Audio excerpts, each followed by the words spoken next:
खबरों की शुरुआत करें और बात करें सबसे पहले बिहार में पड़ रही गर्मी की, जिसके कारण अब राज्य सरकार को एक आपात बैठक करनी पड़ी है। बिहार में गर्मी से आम जनता त्रस्त हो गई है। स्कूल के समय में भी परिवर्तन कर दिया गया है। इस बीच मुख्यमंत्री नीतीश कुमार ने सुखाड़ और हीट वेव को लेकर हाई लेवल मीटिंग बुलाई।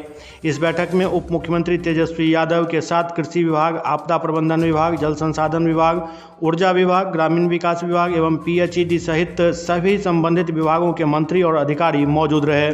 साथ ही सभी जिलाधिकारी और SP भी वीडियो कॉन्फ्रेंसिंग के माध्यम से इस बैठक में जुड़े हुए थे। दरअसल गर्मी के कारण बिहार में सुखाड़ की समस्या हर साल उत्पन्न हो जाती है।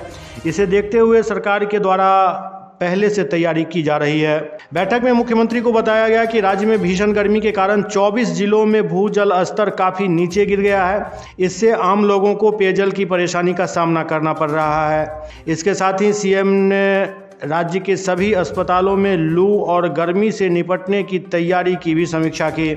लू से बचने के लिए कुछ आवश्यक दिशा निर्देश दिए गए हैं, जिसमें कहा गया है जो खाली पेट बिल्कुल न रहें, जितना हो सके लिक्विड पदार्थ का सेवन करें, अत्यधिक मात्रा में पानी का सेवन करें, बिना काम के घर से बाहर नहीं निकलें, AC से निकलकर तुरंत धूप में न जाएं, ORS का सेवन जरूर करें। बिहार में गर्मी के भीषण प्रकोप के बीच मुजफ्फरपुर जिला प्रशासन ने 5वीं तक के बच्चों का स्कूल बिल्कुल बंद कर दिया है। जिला प्रशासन की ओर से कहा गया है जो 5वीं तक की क्लास नहीं चलेगी। और इधर पटना से भी एक खबर आ रही है जहां जिलाधिकारी द्वारा निर्देशित किया गया है जो 10:45 के बाद कोई भी सरकारी या गैर सरकारी स्कूल खुला नहीं रहेगा। मतलब 11:15 तक हर हाल में स्कूल को बंद कर देना है। मौसम विभाग ने जानकारी दी है जो कुछ दिन और पछुआ हवा चलने के कारण गर्मी का ये सितम जारी रहेगा। यदि बात करें टेम्परेचर की तो लगभग 40 का आंकड़ा हर जिला पार कर चुका है। और सबसे ज़्यादा यदि टेम्परेचर कहीं गया है तो वो शेखपुरा का है जहां 44.4 डिग्री सेल्सियस तक पारा पहुंच गया। इसके अलावा Patna 44.1, Gaya 43.3, Bhagalpur 42.7, Purnia 41.4, Paschim Champaran 42.8, Saran 40.1, Darbhanga 41 degree, Supaul 41.6 degree, Araria 40.2 degree, Bhagalpur 42.5 degree, Rohtas 43.6 degree तक। और इसके अलावा पूर्वी चंपारण, जमुई, भोजपुर, वैशाली, औरंगाबाद हर जिले की स्थिति लगभग यही है जो 40 का आंकड़ा हर जगह टेम्परेचर पार कर चुका है। भारत बना दुनिया का सबसे ज़्यादा आबादी वाला देश। चीन को पछाड़कर भारत पहले नंबर पर पहुंच गया है। भारत की आबादी चीन की तुलना में 2.9 मिलियन ज़्यादा हो गई है। संयुक्त राष्ट्र जनसंख्या कोष ने इसके आंकड़े जारी कर दिए हैं। भारत दुनिया का सबसे ज़्यादा आबादी वाला देश बन गया है। भारत में 15 से 64 साल तक के लोगों की संख्या 68% है। UN ने पिछले साल इस बात का दावा किया था। भारत ने आबादी के मामले में चीन को पीछे छोड़ दिया। संयुक्त राष्ट्र के आंकड़ों के मुताबिक भारत अब दुनिया का सबसे अधिक आबादी वाला देश बन गया है। भारत की आबादी 142.86 करोड़ तक पहुंच गई है, जबकि चीन की आबादी 142.57 करोड़ है। भारत की आबादी अब 29 लाख ज़्यादा हो गई है। यह पहली बार है जब भारत की जनसंख्या 1950 के बाद से चीन से आगे निकल गई है। संयुक्त राष्ट्र ने पिछले साल यह अनुमान लगाया था कि अगले साल तक भारत सबसे ज़्यादा आबादी वाले देश चीन को पछाड़ देगा। जनसुराज पदयात्रा के दौरान वैशाली में एक जनसभा को संबोधित करते हुए प्रशांत किशोर ने कहा कि नेताओं का चेहरा देखकर वोट देना बंद कीजिए और अपने बच्चों का चेहरा देखकर वोट दीजिए। नेता आकर कहते हैं कि देश के लिए वोट दीजिए, जाति के लिए वोट दीजिए, बिहार के लिए वोट दीजिए, लेकिन हम कह रहे हैं जो एक बार आप अपने बच्चों के लिए वोट दीजिए, बच्चों की शिक्षा और रोज़गार के लिए वोट दीजिए। यही बताने के लिए हम पदयात्रा कर रहे हैं और हम आपसे वोट नहीं मांग रहे हैं, ना ही हम चंदा मांग रहे हैं। हम आपसे मांगने आए हैं आपका आशीर्वाद। जिस काम को हम करने के लिए सोच रहे हैं वो बहुत ही मुश्किल काम है। पिछले 195 दिन से चल रहे हैं। अभी 40,000 गांव में जाना है, अगले 1.5 साल और चलना है। इसलिए आपका आशीर्वाद ज़रूरी है ताकि पिछले 50 साल की जमी हुई काई को छुड़ा सकें और बिहार की दुर्दशा को सुधारा जा सके। नेताओं का चेहरा देखकर वोट देना बंद कीजिए, अपने बच्चों का चेहरा देखकर वोट कीजिए। एक बार अपने बच्चों के लिए स्वार्थी बनिए। नेता आता है कहता है देश के लिए वोट दीजिए, कोई कह रहा है अपने जात के लिए वोट दीजिए, कोई कह रहा है बिहार के लिए वोट दीजिए, समाज के लिए वोट दीजिए। हम आपको कहने आए हैं कि जीवन में एक बार अपने बच्चों के लिए वोट दीजिए, अपने बच्चों के लिए जगिए, उसके शिक्षा और उसके रोजगार के लिए वोट कीजिए, तभी सुधरेगा। यही बताने आए हैं। अब आप बताइए कि प्रयास होना चाहिए कि नहीं होना चाहिए। तो हम आपसे वोट नहीं मांग रहे हैं, हम चंदा लेते नहीं हैं। और नजर घुमा के देखिए, हमारी इतनी बड़ी व्यवस्था में हम अपना फोटो नहीं लगाते। आपसे मांगने आए हैं आपका आशीर्वाद। ये टेढ़ा काम है, 40,000 गांव में जाना है, 1.5-2 बरस लगेगा। 5 दिन आदमी बाबा धाम जा रहा है तो उसका हाथ पांव फूल जा रहा है। हम 195 दिन से चल रहे हैं, अभी 1.5 बरस चलेंगे। कैसे होगा ये होगा ऊपर वाले की कृपा से और आपके आशीर्वाद से। हमको आपका वोट नहीं चाहिए, हमको आपका आशीर्वाद चाहिए। आज के ही दिन भारत का पहला उपग्रह आर्यभट्ट लॉन्च हुआ था। 19 अप्रैल 1975 को दोपहर के 12 बजे थे। रूस के कपुस्टिन यार शहर में आर्यभट्ट उपग्रह लॉन्च होने के लिए तैयार था। इसरो प्रमुख सतीश धवन, UR राव के साथ भारत के 30 वैज्ञानिक वहां मौजूद थे। तभी काउंटडाउन शुरू हुआ।